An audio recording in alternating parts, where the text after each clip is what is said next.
I hope you're going to edit this drastically. Yes, got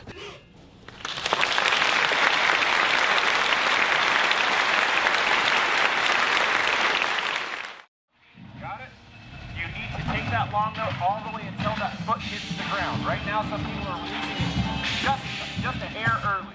It's just, this show is loads of fun, and it connects with everybody who has listened to the radio in the last 40 years. Can find something in this show they like. And oddly enough, Joe and Tracy and I were talking about this show way before UNA ever thought about having this be the Year of the Woman. It was just serendipitous how all that came together. It started with a couple of tunes that we were discussing, and it just grew from there. And we thought, what would it be like to do a show of all female artists?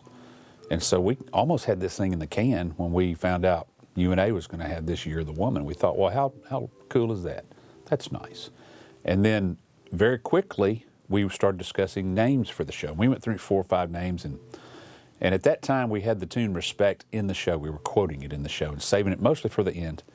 And Tracy said, how about just Respect? Because that's, we're kind of toying around that tune. So we thought, yeah, let's do that. That's a perfect idea.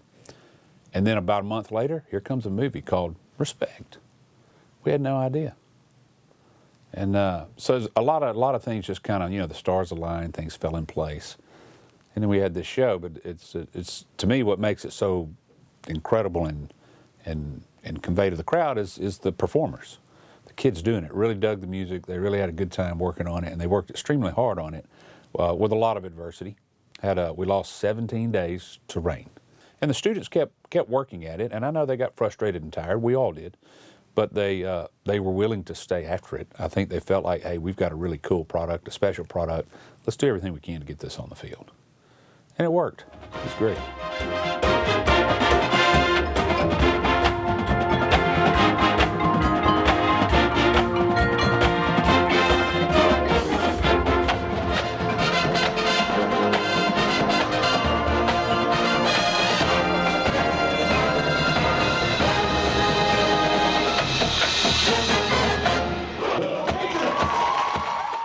The tune we knew we wanted was Natural Woman on the end. We knew that would be an anchor in the show. Then immediately I always look for the production, what tunes will work well in the production. We tried out Aretha Franklin's Respect as a majorette feature. That tempo is really a little slow. The majorettes need a faster tune. So we looked at the tune Think by Aretha Franklin, which is a faster tune. Perfect tempo, perfect vehicle for them. It really worked well. Another tune I ran across, Close to You by Karen Carpenter. I'm a huge Karen Carpenter fan. To me, there'd been never another voice like that. And Close to You is just a beautiful song. And I'd run across a version somewhere on the internet, I guess, or on social media, with this little hip-hop groove under it. I thought that's good. That's going to be our color guard feature. So Natural Woman, to Close to You and Think, those tunes were in there. We played around with I Want to Dance with Somebody for the Lionettes, and it really was too much of the same groove. You want things to have an ebb and flow and always have variety. And so we ended up going to a tune that we had played years ago called Fever, a Peggy Lee tune. Changed the arrangement, but it gave us a whole different groove for the Lionettes, and it really kind of slowed down and simmered down and allowed it to build back up again. So you want a show to be full of highs and lows. You always want to have variety for your audience, and that's what that provided. The last part that we put in, the last two parts, I guess, that we put in, were the opener and the percussion feature. The opener, I knew we wanted to get some Barbra Streisand in there. She's such an iconic singer. So we were looking for just tunes that she's done, and on her Broadway album, she did Luck Be a Lady. Well, with the word lady in the title, that would be a great tune, and again, a different feel, a different pacing for the show. I think fairly quickly the intro of Firework by Katy Perry was kind of in the planning stages or on the desk as a tune that we could use, and that's where it fit the best, was just a big opening hit. It's almost like an anthem. And then the last piece of the show that we put in was, what to do with the percussion feature. There's again, get the variety, get a change of pace, and one of our alumni, Jack Albert, suggested the tune Toxic by Britney Spears. And I thought, okay, I've never heard that. And so anyway, I went and I Googled it and I listened to it. I'd never heard this song in my life. And within 15 seconds of me listening to this, both of my teenage kids said, "Why are you listening to Britney Spears? What's going on?" I was like, well, we're thinking about doing this tune. They kind of rolled their eyes like they're, well, that really would be good. A lot of sound effects, a lot of cool things in. And so within that, we spliced in a tune by Billie Eilish called Bad Guy. And it ended up being a really good vehicle for percussion. Mm-hmm. And it really pulled in a younger crowd that would be much more attuned to those songs more so than like Natural Woman. That's a 60s tune, late 60s, written by Carole King. And then she recorded it, and also Aretha Franklin recorded it. We did the Aretha Franklin version. We actually had a tag, like another minute, or minute 20 seconds of a tag on the show that we never even added, because we had such a strong ending with Natural Woman that psychologically it felt like, the audience was spent. They were done. They wanted to stand up and applaud right then and give you that final applause. And so we opted just not to add that. And it actually quoted the tune Respect a lot in there. But the show was not missing anything without that tag. Maybe we'll use it another year. The other thing I want to tell you is I'm incredibly proud of the job y'all have done this week to get things prepared, and we're still not there. We run out of minutes to get reps. It takes a lot of reps to get 230 people doing everything at the level we want to do everything, and to present that to an audience. And our standards are extremely high. We're striving for professionalism. That's just what we want. Professionals don't go out there and show a weakness. They go out there and make you enjoy. You can't help but enjoy. And I guarantee you, the 7 minutes you put on tonight, they won't be able to help but enjoy that. Yeah. It's Anthony's birthday. Anthony, how old? 25. Oh, back there. Anthony was a quad section leader with us. He's from Sparkman High School, and comes back and helps the drum line a lot of days. So we're going to sing it like a quad player.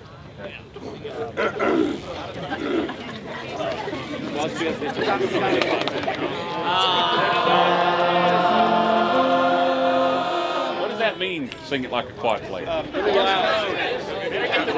we go. Then we're going to clear out. Jig 2. Oh, 1, 2.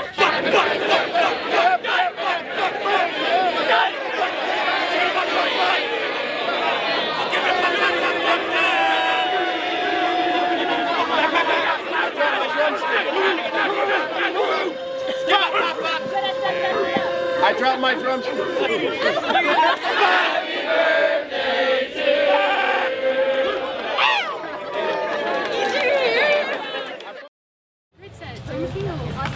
saw how we did a special feature today. We can't make straight lines.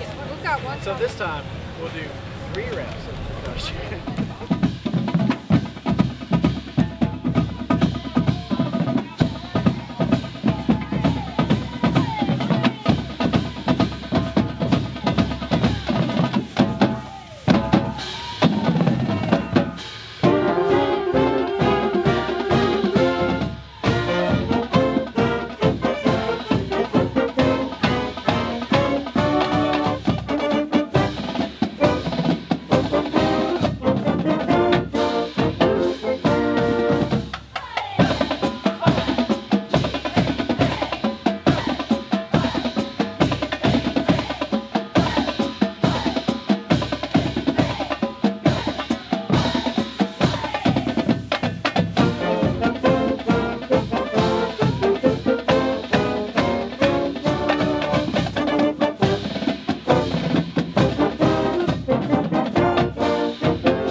We started about 235. We probably ended up about 228, somewhere in there. Is that a good size?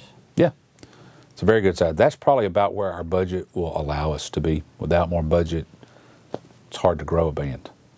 A band, it takes money to get those kids in school, and the best way we can take care of them is through scholarships. The Band Performance Award program is just the most valuable thing we have. So if they're going to come do what we do, they need some compensation for that to help them go to school. And so that's where we will place all of our efforts first, scholarships. So we've been up in the 250s, but we really can't afford to be that size, not with the budget we have. And with the way tuition's going up, that budget doesn't last you very long.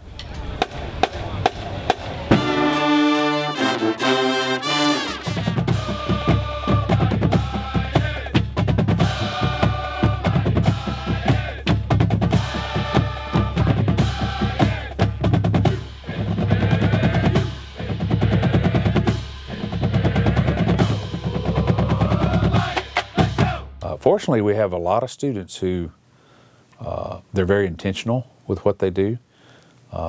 They're problem solvers. They try to help us problem solve all the time. And that's, I always tell people we have the best students on the campus because I believe that. Best thing about the band is people in it. And that part has never changed.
So, our shows are fairly taxing for the brass section. We need them to have fresh chops when they get to the field. And so what we do play, we program in there to make sure we're not going to burn out the brass section. The drum line will play the go cheer, the defense cheer. They've got some cadence-oriented things and some grooves and stuff that they'll play in the stands, which are quite useful. And a lot of times it's just to have some kind of activity going on. And they play to keep their hands warm, too. They don't want to be docile for too long. They want to keep the blood flowing in the hands, and especially if it's a chilly day, they need to keep the blood flowing in the hands. So that works for us in a way. So things are much more planned out and programmed out. So it's not ever the just play all the time approach.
We felt like that would be a good place just to feature the front ensemble. You always want to put everything out there you can to entertain and to attract students, to recruit. And I think Tracy just mentioned, hey, how about if we play a tune where the band marches in instead of doing drum cadence or instead of doing taps, but it'll be something that they can actually listen to and enjoy, and the band can march in and set up. And it's really worked beautifully. Because you will feature that front ensemble in the show, but they don't get ever featured just by themselves as much as with we call it the Come On tune. And this one this year was the Gloria Gaynor tune, I Will Survive. Almost like an anthem, great tune. Mm-hmm. And arranged by one of our students, I believe Alex Baldwin arranged that one. And every year we try to get the students involved in arranging that tune. So they've got some ownership of that, and it featured Matt Mansour on the marimba on the front of it, and then everybody came in. So it's a nice tune that everybody knows, everybody can sing along with, and then by the time they're done, we're just about set up on the field, and so it gives us a great flow to the show.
y'all like the black pants? Love it. Look, Y'all look smart, but looks can be deceiving.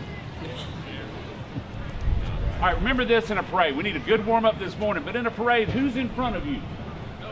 Nobody. So you don't kill your chops in a parade. Just play with a nice sound. When you sing, sing like you mean it. Sing it loud and proud and marcato and strong, and when you do the cheer, and it's different in the parade than it is in pregame, right? Slightly different. So let's focus on parade, how we do it in the parade, and then forget all about it. Focus on how we do it on pregame later. So let's just take care of business. Couldn't have a better day. Great. Feels good. But nothing about the last 2 years has been normal, and I think this year is harder than last year when everything was so shut down, but we were operating a band. It was fairly easy to operate a band because we were the only thing doing anything. Yeah. We could set it up and do it like we needed to because nobody would be in our way. Most bands weren't even functioning as bands. They were in the stands playing.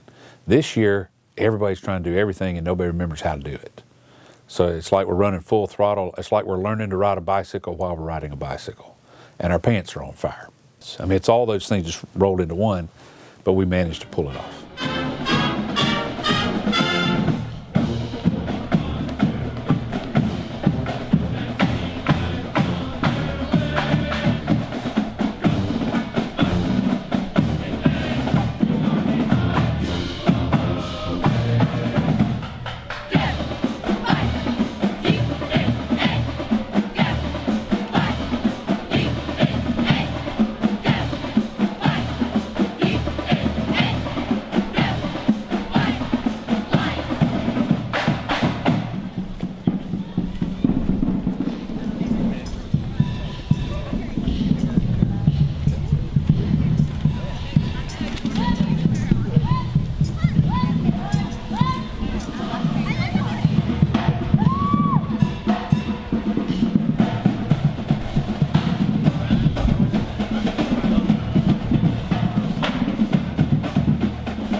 We're very fortunate that we have a good team to run the band, and we have enough people. You know, when I started, it was just me and the band.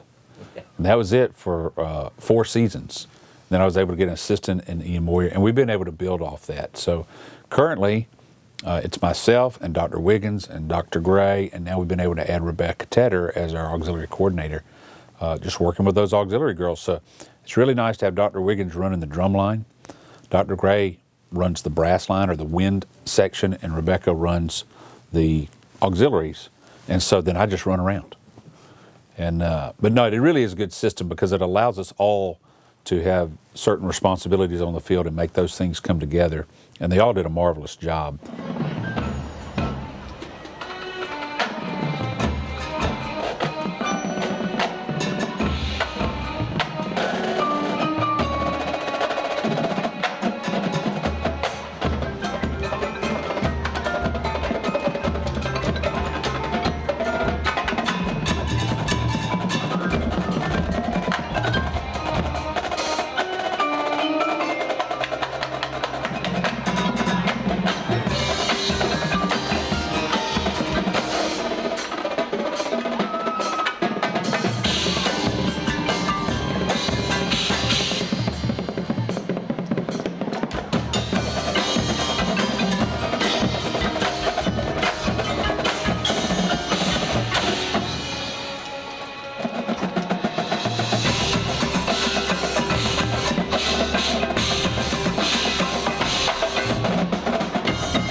We had great auxiliaries this year. They really functioned well. And color guard, great features, great work. Majorettes, great feature, great work. I mean, a lot of personality in what they were doing. And then, of course, lineettes, just top notch. A lot of really cool things in the routines and personality just everywhere. They really sold the show. I'm not certain, but this may be the first time we've ever had just 2 female drum majors. We've had 2 before, but with a guy in the mix, and we'd have 3 drum majors. And I've just never, it's not by design, it was just, that's how that happened this year, but they were outstanding. Ivy Gwynn, who was a senior, marched in the sax section and then in the mellophone line, and then became a drum major last year with Austin and Caitlin, and really learned the ropes, and then moved up to the head drum major spot this year and did an enormous job. Really, really did a fine job. And helping her was Kinley Gibson, who's just a sophomore. Kinley came in and made an impression on everyone immediately as a doer, a person who would problem solve and get things done and do it in short order. And we knew she'd be a great leader, and she was such a big help also. And she and Ivy worked together so well, and that makes everybody's life easier, from directors to every section member and section leader. Everybody has a little better experience because they had strong drum majors. And they did a marvelous job, just very fine people. On the scale of enjoyable, top 5, certainly. Top 5 show. I've enjoyed all of them. I mean, there hadn't been a show we've ever put on the field that I didn't think was just fabulous. And but as far as just from a regular audience member, this is probably a top 5. They really enjoyed it a lot. And now for the final time this season, on with the show.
Our show continues with selections by Britney Spears and Billie Eilish, featuring the UNA percussion section and a finale by Aretha Franklin.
Got that little nugget.